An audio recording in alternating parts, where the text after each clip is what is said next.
안녕하세요. 오늘은 수요일 아침입니다. 밤새 잘 주무셨나요? 오늘 한 말씀, 오늘도 역시 다니엘 3장의 말씀으로 함께 하루를 묵상하며 시작하도록 하겠습니다. 제가 좀 캐주얼하게 입었는데 좀 괜찮으신가요? 좀 편안하게 여러분 묵상에 참여하시고, 하지만 이 말씀 무겁고 진중하게 묵상하며 이 말씀의 진리를, 은혜를 구하고 기도하며 하루를 시작하길 원합니다. 오늘 우리에게 주신 말씀은 다니엘 3장 13절로부터 18절까지의 말씀입니다. 제가 봉독해 올리도록 하겠습니다. 느부갓네살 왕이 노하고 분하여 사드락과 메삭과 아벳느고를 끌어오라 말하매 드디어 그 사람들을 왕의 앞으로 끌어온지라. 느부갓네살이 그들에게 물어 이르되 사드락 메삭 아벳느고야, 너희가 내 신을 섬기지 아니하며 내가 세운 금신상에게 절하지 아니한다 하니 사실이냐? 이제라도 너희가 준비하였다가 나팔과 피리와 수금과 삼현금과 양금과 생황과 및 모든 악기 소리를 들을 때 내가 만든 신상 앞에 엎드려 절하면 좋거니와, 너희가 만일 절하지 아니하면 즉시 너희를 맹렬히 타는 풀무불 가운데 던져 넣을 것이니 능히 너희를 내 손에서 건져낼 신이 누구이겠느냐 하니, 사드락과 메삭과 아벳느고가 왕에게 대답하여 이르되 느부갓네살 왕이여, 우리가 이 일에 대하여 왕에게 대답할 필요가 없나이다. 왕이여, 우리가 섬기시는 하나님이 계시다면 우리를 맹렬히 타는 풀무불 가운데서 능히 건져내시겠고 왕의 손에서도 건져내시리이다. 그렇게 하지 아니하실지라도 왕이여, 우리가 왕의 신들을 섬기지도 아니하고 왕이 세우신 금신상에게 절하지도 아니할 줄을 아옵소서. 아멘. 주님께 감사드립니다. 주님의 말씀 함께 묵상하겠습니다. 이 시간 우리에게 주신 말씀 가지고 그렇게 하지 아니하실지라도 라는 제목으로 하나님의 말씀을 증거하도록 하겠습니다. 이제 다니엘 2장에서 느부갓네살 왕이 바벨론 제국의 멸망에 대한 예언으로 인해서 식은땀을 흘리며 두려워하는 모습을 살펴봤었습니다. 어제는. 그런데 오늘 3장의 말씀 보니까 그 문제로 오랫동안 고심하던 왕이 바벨론의 멸망을 막기 위해서 어떤 잘못된 선택과 행동을 하고 있는 것을 기록해 놓고 있습니다.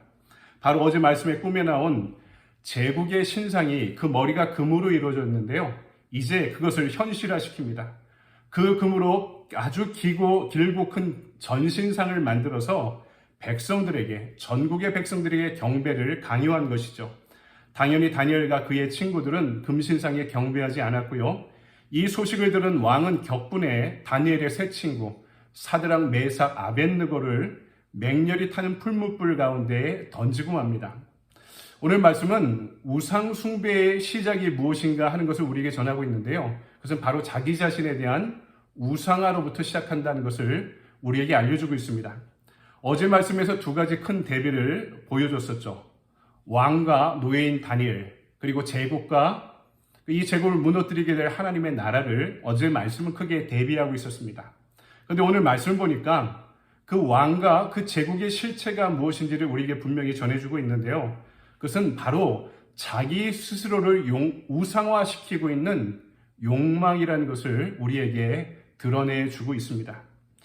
제국이 무너질 것이다 라는 예언에 대한 하나님의 뜻과 말씀에 대한 왕의 반응이 뭡니까? 현실의 권력을 오히려 더욱더 강화하는 것이었습니다.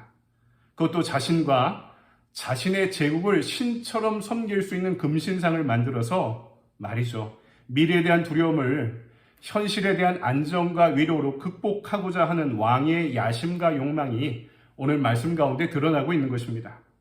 그러니까 자기가 해놓은 업적을 사람들로부터 인정받아서 왕은 그 지지와 인정을 통해서 자기 자신을 신성화하려고 노력하는 것입니다.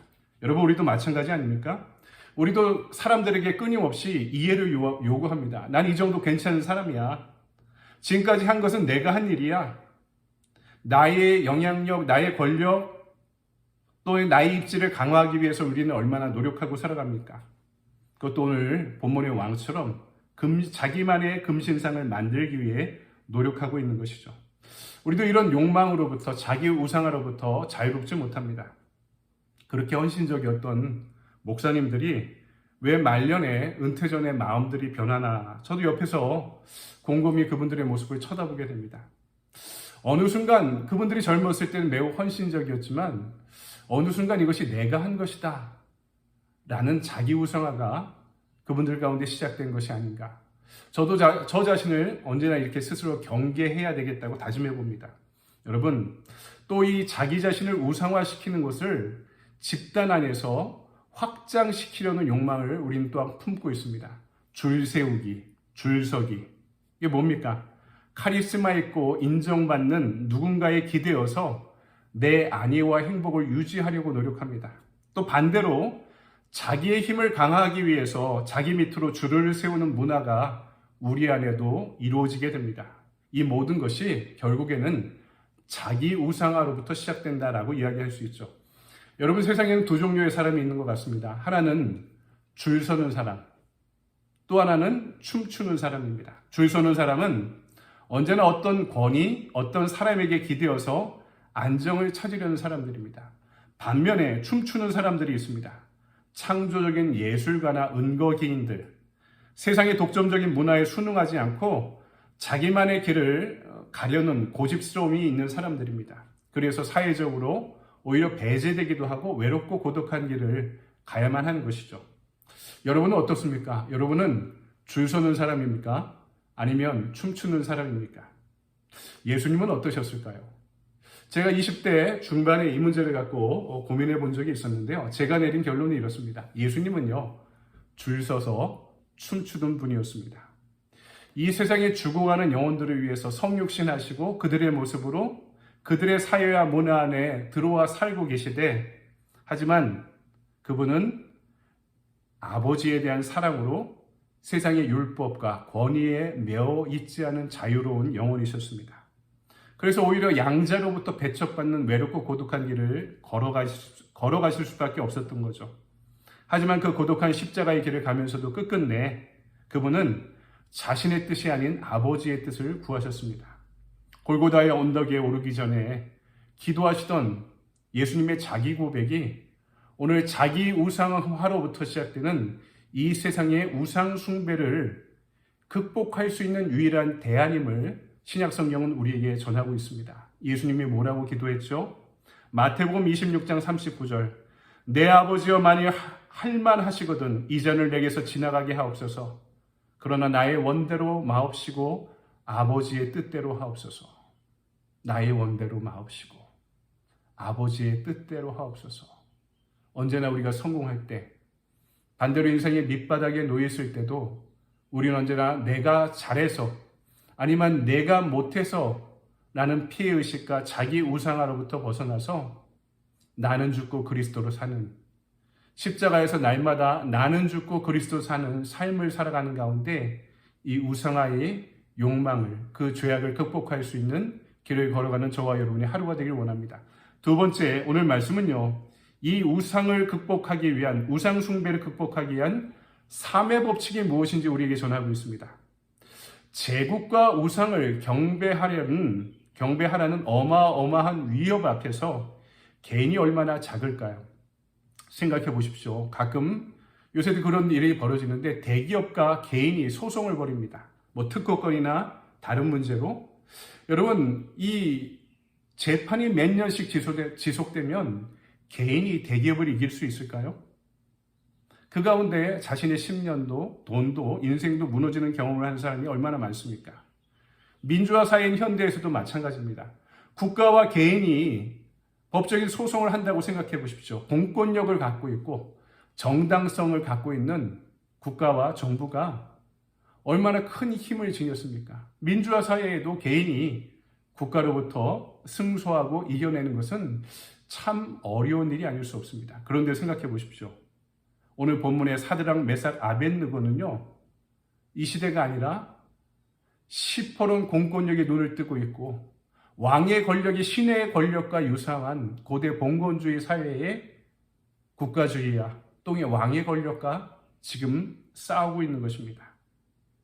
사드락, 메삭, 아벳느고는 죽음을 무릅쓴 결기로 그들의 신앙을 지켜내고 있는 것이죠. 17절, 왕이여 우리가 섬기는 하나님이 계시다면 우리를 맹렬히 타는 풀무불 가운데에서도 능히 건져내시겠고 왕의 손에서도 건져내시리다.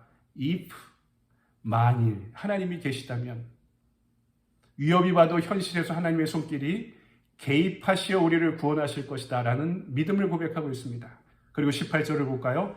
그렇게 하지 아니하실지라도 왕이여 우리가 왕의 신들을 섬기지도 아니하고 왕이 세우신 금신상에게 절하지도 아니할 줄을 아옵소서. 17절에서는 if 만일 그렇다면 현실에서 개입하실 것이다.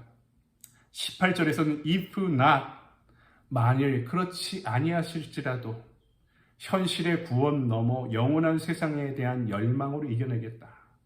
여러분, 이 두 가지 믿음이 현실에 하나님이 개입하는 손길을 의지하는 믿음과 영원한 생명, 영생을 바라는 이 믿음에 이 두 날개로 살아가는 그들의 모습을 보여주고 있는 것이죠. 여러분, 이것이 한 사람으로 가능하겠습니까? 그들이 사드락, 메삭, 아벳느고 그리고 다니엘이라는 친구들이 서로를 격려하고 지지하고 위로하기 때문에 다니엘의 마지막 말씀에 제가 제 인생을 살아가면서 좌우명과 같은 말씀이 있습니다. 많은 사람을 옳은 길로 인도한 자는 하늘의 별처럼 빛나리라.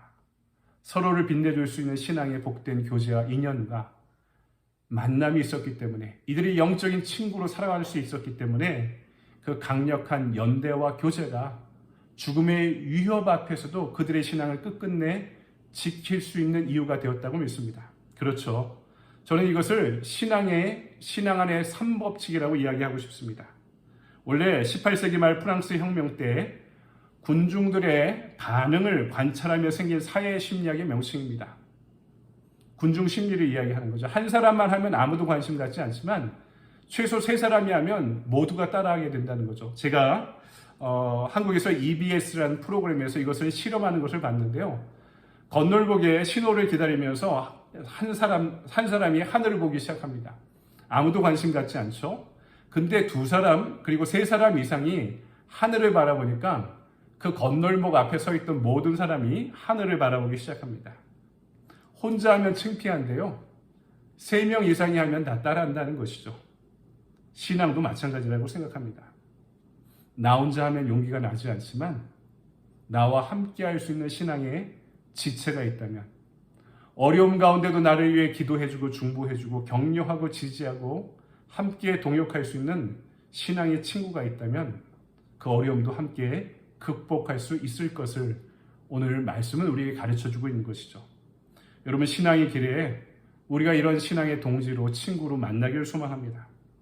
신앙 공동체 안에서 세상의 알뜰한 유혹 이겨내고 주님의 길 걸어갈 수 있도록 위로하고 격려하고 지지하는 신앙의 교제가 있다면 얼마나 감사할까요?